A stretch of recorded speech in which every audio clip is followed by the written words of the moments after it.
os que têm sede,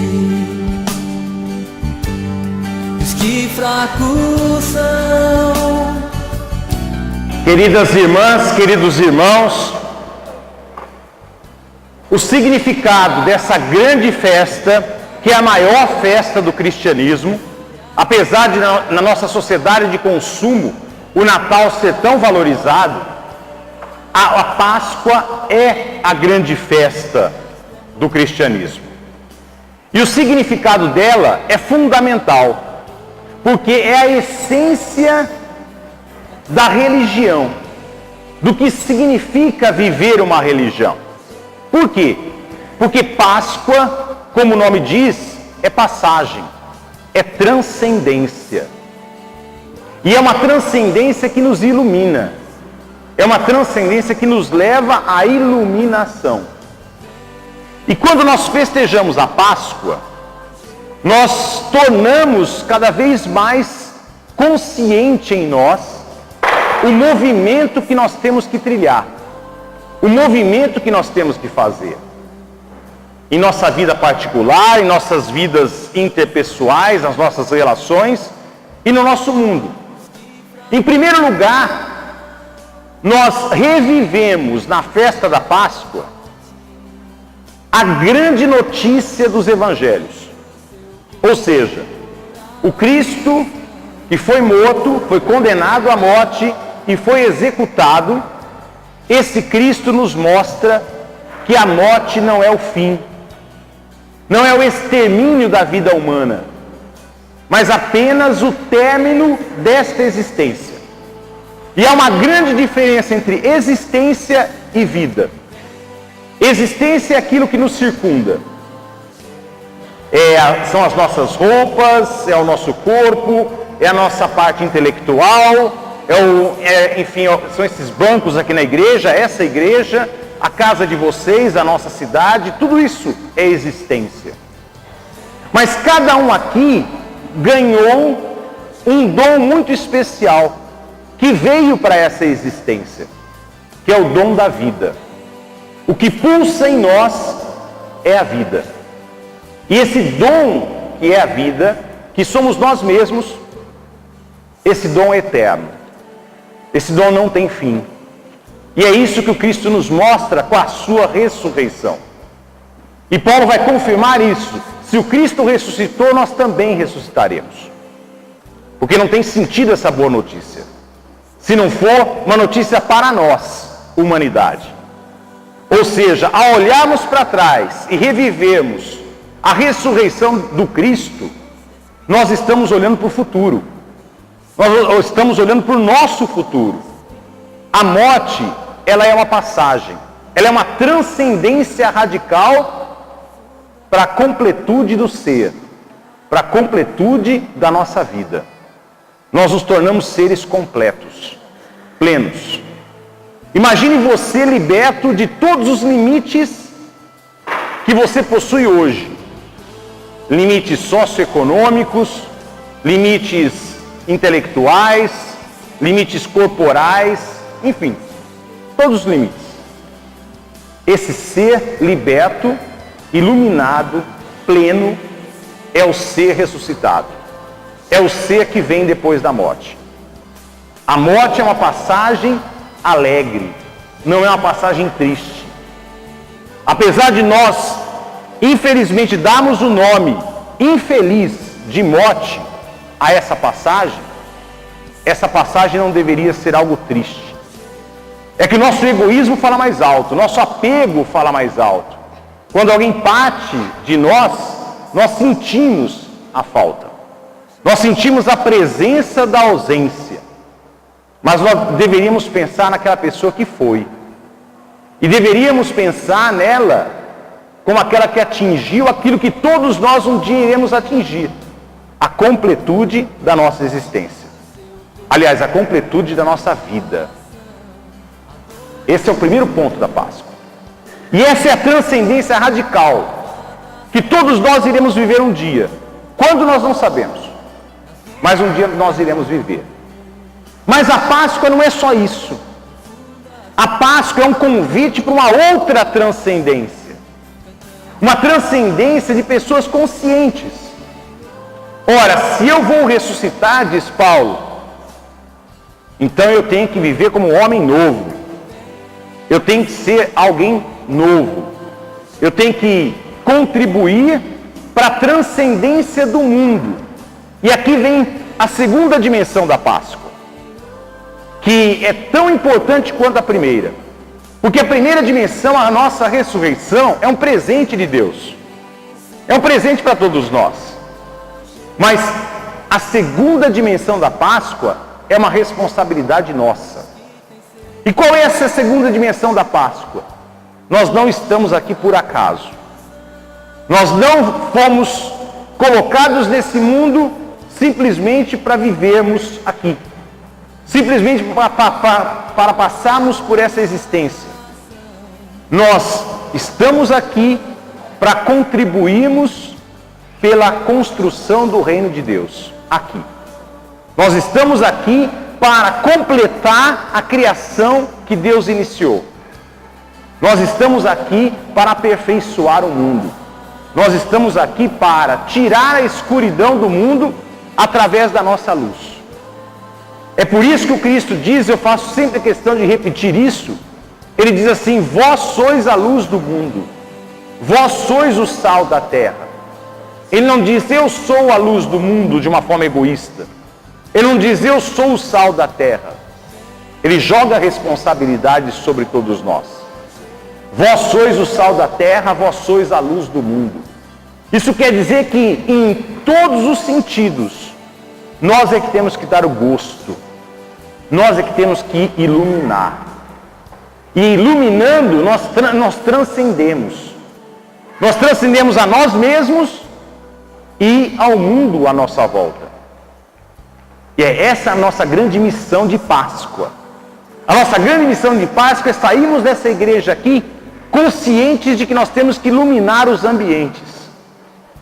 Só que quando eu penso em iluminar os ambientes, eu preciso me questionar sobre a escuridão.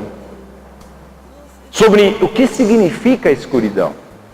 E como eu tentei frisar no ato penitencial, nós temos a escuridão individual. A nossa escuridão particular. E qual é a nossa escuridão particular? É quando eu me fecho no meu mundinho. É quando eu digo, tá bom. Se tá bom para mim, tá ótimo o mundo. Se eu tenho convênio de saúde, por que eu vou pensar em saúde pública? Se eu posso pagar uma escola particular para meu filho, por que eu vou pensar na escola pública? Ora, se eu tenho condições de pagar os impostos, por que eu vou pensar no retorno dos impostos pagos?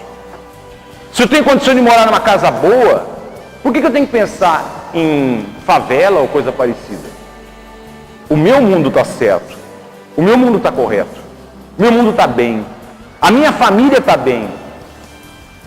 E esse egoísmo, ele é tão cego que nos faz, como cristãos, até entrar em contradição. Vocês conhecem muito bem aquela expressão, graças a Deus não aconteceu isso na minha família. Graças a Deus não aconteceu isso comigo. Se é graças a Deus que não aconteceu comigo, então é graças a Deus que aconteceu com o outro. É graças a Deus que aconteceu com a família do outro. Esse não é um pensamento cristão. Esse é um pensamento egoísta. Esse é um pensamento que obscurece a nossa vida. Que faz com que a gente se iluda até o dia que aconteça alguma coisa com a nossa vida. Aí a gente se revolta com Deus. Porque a gente pensa que Deus é que faz tudo na nossa vida. E não é isso não. Deus nos ajuda, Deus caminha conosco a partir do momento que eu me esforço em ser luz no mundo. E largar do meu egoísmo e começar a pensar nas pessoas. E me interessar de forma tal que o nós esteja na nossa cabeça. Somos nós é que temos que vencer, não sou eu que tenho que vencer. Somos nós é que temos que ter sucesso, não sou eu que tenho que ter sucesso.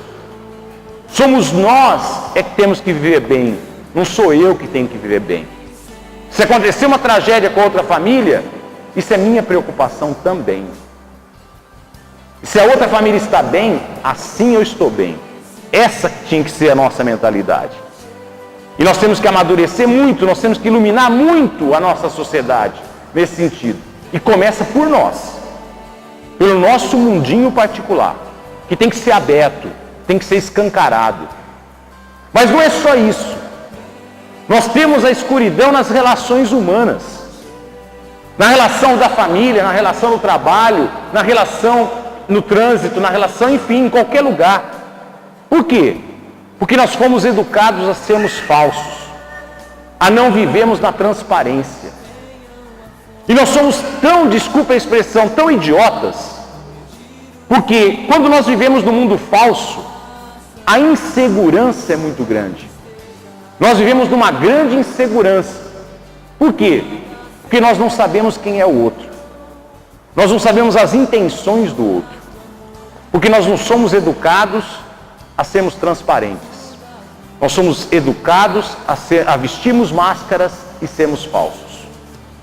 E a missão do cristão nas relações humanas é cada vez mais buscar a transparência. É claro que transparência não significa ser mal educado, ser arrogante, ser uma pessoa grosseira, mas é ser uma pessoa honesta, ser uma pessoa que não tem medo de dizer as coisas certas, de dizer as coisas justas, de se posicionar justamente. Isso é Páscoa, isso é transcendência. E é uma transcendência que nós temos que fazer, e é uma transcendência diária. E por fim, existe uma outra escuridão que nos atinge a todos, que é a escuridão social. Nós somos o sexto, quinto potência do mundo, mas não vivemos como tal. Por quê? Porque nós sabemos que o retorno dos impostos pagos é muito falho nesse país, nós sabemos que a distribuição de renda é muito falha, nós sabemos que nós temos um Estado bastante corrupto, nós sabemos que nós temos uma política educacional falha, nós temos uma política de saúde péssima, tudo isso nós sabemos. E tudo isso é escuridão no nosso país. E o cristão não podia admitir coisas assim. O cristão tem que iluminar isso.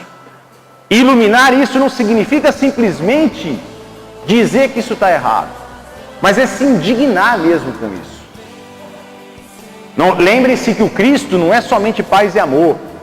O Cristo é aquele que entra no templo e se revolta contra os vendilhões do templo, aqueles que exploravam uma instituição para o seu lucro próprio. E a escuridão nesse país são pessoas que lucram demais com o nosso dinheiro, ao invés de retornar esse dinheiro, pagando bem os funcionários públicos, pagando bem médicos, pagando bem professores, pagando bem policiais que estão na rua arriscando as suas vidas, pagando bem, enfim, e retornando tudo isso em estruturas para todos nós. Essa é a grande escuridão que mata nesse país. Então que nós possamos viver a Páscoa. E viver a Páscoa é viver a transcendência nessas três dimensões. É procurar cada vez mais em mim, largar o meu egoísmo, largar o meu ego e viver como uma pessoa que sabe que ela só está passando por aqui. Viver como uma pessoa que nada é meu. Eu só estou usufruindo das coisas, mas nada é meu verdadeiramente. Eu só estou passando por aqui. E eu sou feito de carne e osso, como qualquer outra pessoa. E que daqui a pouco isso daqui vai estar lá, na tumba, como qualquer outra pessoa. E aí largar do meu egoísmo. Mas viver nas relações autênticas, verdadeiras, sinceras. E é claro, se interessar por uma transformação social, que é tão importante no nosso país. Esse é o grande convite da Páscoa. E não ter medo de fazer essas coisas, por quê? Porque no final das contas, nós iremos ressuscitar. No final das contas, nós teremos uma vida plena. Mas que nós tenhamos essa vida plena, podendo olhar para trás e dizer assim: puxa vida, eu combati o bom combate. Eu fiz um bom combate. valeu a pena ter vivido, valeu a pena ter passado por aquela existência. Eu deixei para as próximas gerações um exemplo de vida. Eu não deixei só dinheiro ou propriedade, ou seja lá o que for. Eu deixei exemplo de vida. Que cada um possa ter essa dignidade de, quando sair desse mundo, poder dizer a si próprio: eu não somente existi, eu vivi como sal da terra e luz nesse mundo. Lavadas serão nas ondas do amor de Deus, profundas